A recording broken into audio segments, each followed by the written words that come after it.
I caught my wife cheating, but that wasn't the worst part. The man she slept with, he died 3 years ago. I wasn't looking for anything. It was just a lazy Sunday.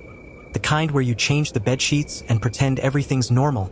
Emily had gone out to get groceries, and I was stripping the bed when I saw it. Something shiny tucked between the mattress and the frame. It was a black leather bracelet with a silver clasp. Masculine, worn, definitely not mine. At first, I thought it might have fallen from a drawer, or maybe belonged to a guest. But we hadn't had anyone over in months, and the strangest part? It looked familiar, like I'd seen it before, but not on anyone I knew personally. I snapped a picture, waited for her to get home. When she finally walked in, smiling, holding reusable bags full of organic veggies, I showed her the bracelet. Her face went white. No blink, no frown, just complete, frozen stillness.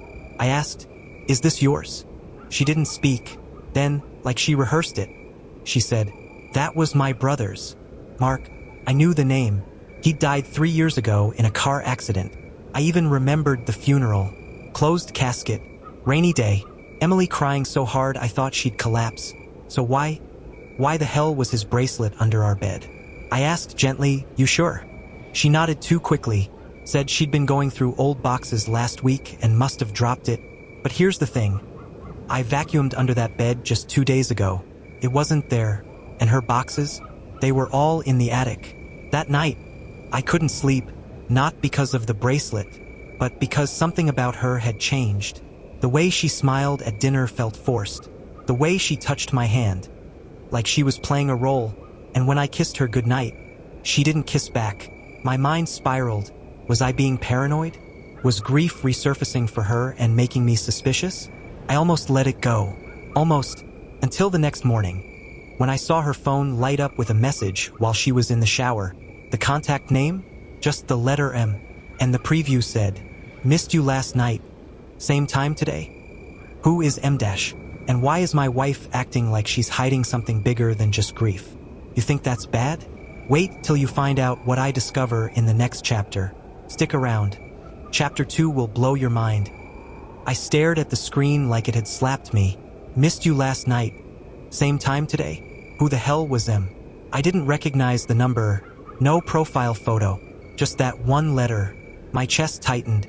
I knew I shouldn't, but I opened her phone. It wasn't locked, and maybe that made it worse, because it meant either she trusted me too much, or she didn't expect to get caught. There were more messages. Dozens. Some were short. "Don't forget the hotel key. I still remember the tattoo on your shoulder. Same spot. No mistakes this time." And others? They were longer, emotional, sensual. Panfeli familiar. They weren't from a stranger. They were from someone who knew her. Deeply. Too deeply. My mind screamed one word. Fair. But something didn't add up. The number wasn't saved. And the messages, they started 6 months ago. Right after our 5th anniversary. Right after she'd cried in the kitchen and said, "I don't deserve you." Back then, I thought she was being humble. Now, felt more like a confession. I scrolled further and stopped on one message thread dated 3 months ago. "He doesn't suspect anything. 5 years will be over soon. After that, we're free." 5 years? What the hell was that supposed to mean? Was I part of some timeline? Some countdown? I couldn't breathe. I dropped the phone. She came out of the shower a minute later. Towel around her, hair wet, humming. She kissed me on the cheek. I didn't move. She asked if I was okay. I said I had a headache. She smiled and said, "Go lie down. I'll make you tea." Like nothing was wrong. Like she hadn't just been caught whispering to a ghost in her messages. And then, just as she turned to walk away, her phone buzzed again. I glanced. It was from him. Tell him nothing. Just smile. And that's when I realized he was watching us, not just texting her. He knew what I was doing, but how? And who the hell was he? Because Emily swore her brother was dead. And if, wasn't a stranger, then maybe I wasn't just being lied to. Maybe I was being played. In the next chapter, I dig into Emily's past and discover a detail about Mark that was never supposed to come out. You're not ready for what I found. I couldn't take it anymore. Lying next to her in bed that night felt like sleeping beside a loaded gun. She was calm, too calm, like someone who had already made peace with her crime. I stared at the ceiling until 3 a.m., then got up and drove. I didn't know where I was going at first, but my hands took the wheel on autopilot, and 30 minutes later, I found myself standing in front of Mark Daniels' gravestone. Her brother, or so she always said. The air was cold, too cold for spring. The wind bit through my jacket, but I barely noticed it. I walked to the grave and stood there, staring, not speaking, not praying, just waiting. I read the engraved words over and over again. Mark Ethan Daniels, 1986 to 2020. Forever missed, forever loved. I felt nothing, not sadness, not peace, just anger, because I had this gnawing feeling in my gut that the man buried under my feet wasn't really buried at all. I pulled out my phone, typed his full name into Google. Nothing new. Old obituaries, local news coverage about the accident. One article mentioned his death was instant. Another said his body was too damaged for open casket viewing. That should have been enough. But something was off. There were no recent photos of Mark anywhere online. No Facebook. No digital trace. Nothing in the last 10 years. Like someone had scrubbed his existence from the internet completely, except for the gravestone and the texts on Emily's phone. I kneeled down, ran my fingers along the cold, stone edge of the tombstone, and that's when I noticed something strange. At the base of the grave, right where the dirt met the marble, was a tiny metal object. I pulled it out. It was a cigarette, but fresh, still smelled of smoke. Someone had stood here recently, very recently, but who? Mark's only known relative was Emily, unless someone else had a reason to visit this grave, a reason to pretend someone was dead. That's when it hit me. What if this whole thing, the accident, the funeral, the grief, was a cover? What if Mark had never died, and Emily helped him vanish? Suddenly, I heard a sound behind me. A twig snapped. I turned around fast. No one, just wind. But I swear, for half a second, I saw something move behind a nearby tree, or someone. I stood up, heart pounding, and backed away slowly. It felt like the graveyard was watching me, or worse, he was. Just when you think it couldn't get more disturbing. Wait until what I find in the basement next.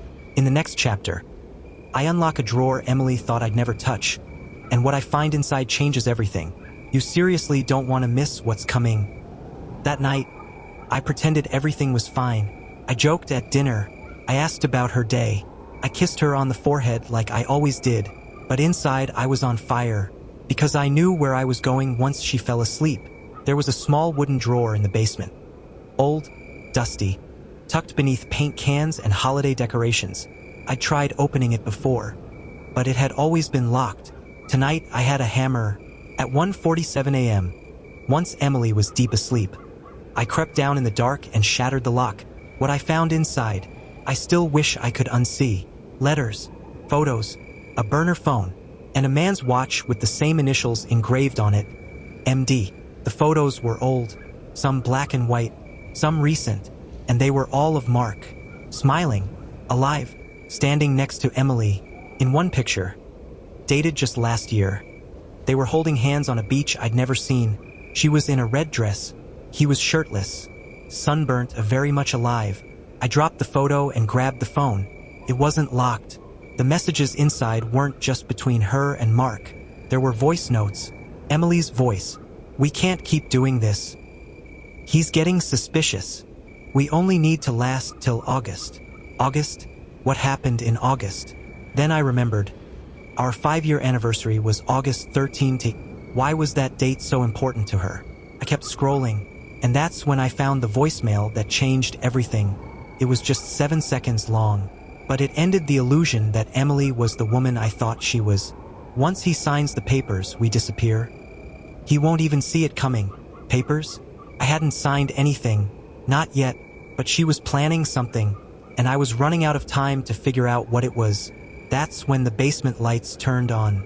I spun around. Emily was standing at the top of the stairs. She wasn't angry. She wasn't surprised. She was just smiling, looking for something. She asked, She knows. She's always known. And now, I'm the one caught, but I'm done playing along. In the next chapter, I confront Emily with everything I found. But her answer? It's not a denial. It's something worse. So much worse. You'll feel it in your bones. Emily didn't flinch. Not when I held up the photos. Not when I quoted her voice message. Not even when I whispered, "Mark is alive, isn't he?" She just looked at me with those calm, unshakable eyes and said, "You weren't supposed to find that drawer." Her tone was cold, not angry, not apologetic, just factual, like she was reading a weather report. My hands were shaking. I told her everything I knew. The texts, the burner phone, the messages about August. She stepped down the stairs slowly, barefoot. Then she did something I'll never forget. She reached into her robe and pulled out a piece of paper, folded, thick, like a legal document. She handed it to me, and what I read shattered the last piece of reality I thought I understood. It was a marriage contract, signed, dated 5 years ago, with my name and hers. But here's the twist. There was a third signature, Mark Ethan Daniels, as a witness. But that wasn't all. There were clauses, dozens of them. One line read, "The undersigned husband agrees to remain legally married for a minimum of 5 years, in exchange for monthly payments issued to the wife from the estate of MED." Another read, "Should the husband initiate separation or divorce prior to August 13th, all financial support is forfeited." I felt sick. This wasn't a marriage. It was a transaction, a carefully orchestrated lie built on legal manipulation and emotional blackmail. "You married me? For money?" I asked. She didn't deny it. She just said, "I married you to survive." Then turned her back and walked upstairs. I wanted to scream, to rip the contract apart, to burn everything we had ever built together. But something stopped me, because on the bottom of the contract was a line in fine print, one that made my blood run cold. In the event of breach, the subject may be declared mentally unfit and institutionalized by the primary guardian. Primary guardian. Emily Daniels. I wasn't just part of a fake marriage. I was a prisoner in it. If you think that's shocking, what happens when Mark shows up in person is on a whole different level. In the next chapter, I follow a lead that takes me to a cabin in the woods, and I finally meet the man my wife says is dead. And trust me, he's not what I expected. It took me 3 days to find it. An old receipt I found in Emily's purse had a handwritten note on the back. Ridgeview, Gate 17. I Googled it. Turned out, Ridgeview was a remote area 2 hours north. Mostly forest. Private cabins. Off-grid. I lied to Emily and said I was going to visit my sick uncle. She didn't even ask which uncle. That's how I knew she stopped caring whether I believed the lie or not. As long as I played my role, I drove up the mountain road in silence. My hands clenched the wheel the whole time. The cabin was exactly where the note said. Gate 17. Rusted, chained, but the lock had been recently cut. Someone had been there. I walked in through the trees. It was quiet, too quiet. Even the birds didn't sing. The front door of the cabin was slightly ajar. I pushed it open slowly. The air smelled like wood, smoke, and something metallic. Inside, it was almost empty, except for a chair in the corner, a cot, and a wall covered in newspaper clippings.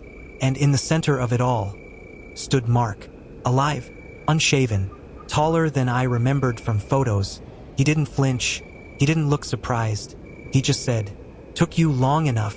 My chest tightened. I wanted to scream, punch, run. I didn't know, but what I said was, "You're supposed to be dead." He smiled, not with joy, with pity. "You still think you're the victim here?" I asked him what the hell he meant, and that's when he showed me the real bombshell. Folder, thick, labeled Project Husband. Inside were dozens of documents, reports, background checks, photos of me from years ago, me as a teen, me in college, me before I even met Emily. This wasn't a random love story. This was planned, engineered. I was selected. "She didn't meet you by accident," Mark said. "You were part of a long-term psychological study, funded by our father's estate, a test to see how long someone could be manipulated before breaking." I backed away like I'd been punched in the stomach. My entire life, my marriage, my love, It wasn't just a lie, it was a science experiment. And the worst part? Emily didn't do it for money, she did it for him. Ready for the twist you never saw coming? Coming up next, I return home to confront Emily. But what I find on her laptop proves she wasn't just testing me. She was planning to erase me completely. I drove home like a madman. My mind was spinning, heart hammering, hands trembling on the wheel. Mark wasn't just alive, he was in on it. And Emily, she wasn't just a liar, she was a predator. When I got home, the lights were off. It was quiet, too quiet. I stepped inside, half expecting her to be waiting for me. But the house was empty, or so I thought. I went straight to her office, a room I had never been allowed into. Door was open, laptop on the desk, still warm, like someone had just been using it. I sat down and opened it. No password, just a single window open on the screen. A draft email, subject line, final report, termination of phase 3. The body of the email made my blood freeze. Subject shows signs of emotional destabilization. He now suspects both the emotional manipulation and familial deception. Recommended course of action: full removal before August 13th to ensure no legal backlash. Status: 90% complete. Next step: execute disappearance protocol dash. Disappearance protocol? What the hell was that supposed to mean? That's when I noticed the tabs open next to the email. One was an article, how to access someone's bank account remotely. Another, mental health facilities with emergency admission powers. And another, can you be committed without consent? Then I heard the floor creak behind me. I spun around. Emily was standing in the hallway, hair wet, towel over her shoulders, completely calm. You were never supposed to read that, she said. I stood up, tried to stay composed, but my hands were fists now. You used me, lied to me, staged everything. She took a slow step closer. I studied you. That was the point. Then she reached into her robe pocket and pulled out a syringe. It's better if you sleep through this next part. I backed away, but she lunged. I grabbed her wrist, struggled, shoved her off me. The syringe fell. I ran out the door, into the car. No plan, just escape. She was going to have me erased. Not metaphorically, literally. You thought that was intense? Coming up next, I disappear off the grid to figure out the truth. But what I discover in an old storage unit connected to Emily's family history changes everything. Was I even who I thought I was? I couldn't go back home. Not after what I saw. Not after she tried to sedate me like I was just a phase to terminate. So I did the only thing I could think of. I called Ethan, an old college friend, one of the few people I still trusted. He didn't ask questions. He let me stay at his place, just outside the city, and helped me breathe for the first time in days. But that night, I couldn't sleep. I kept replaying that draft email in my mind. The phrase, Project Husband. The line about familial deception. What did that mean? That's when I remembered something Mark said back at the cabin. This isn't just about you. It never was. There was something deeper going on. Something connected to Emily's past. So I did what I'd been too scared to do until now. I searched her maiden name, Emily Claire Langford. Turns out that name had history, a long one, and a dark one. I found an article from 2002, a court case, a trust fund dispute between a woman named Abigail Langford and her estranged brother, Marcus Ethan Langford. That's when my skin turned cold. Emily's full name was Emily Claire Langford. Mark's full name? Mark Ethan Daniels. Was he? I kept reading. The court files revealed that Abigail had 2 children. 1 boy, 1 girl. The boy had been placed into foster care after allegations of abuse. The girl remained in Abigail's custody. The girl's name? Emily. I clicked through scanned documents, birth certificates, redacted statements, and then I found something I wish I hadn't. A hospital file. Old, barely legible. It listed a child patient. Emily Langford. Father. Unknown. But in the notes, written by hand, were 3 chilling words. Likely familial father. No. No. No. No. Could it be? Had Emily been raised in an environment so twisted, so corrupted, that she grew up broken beyond repair?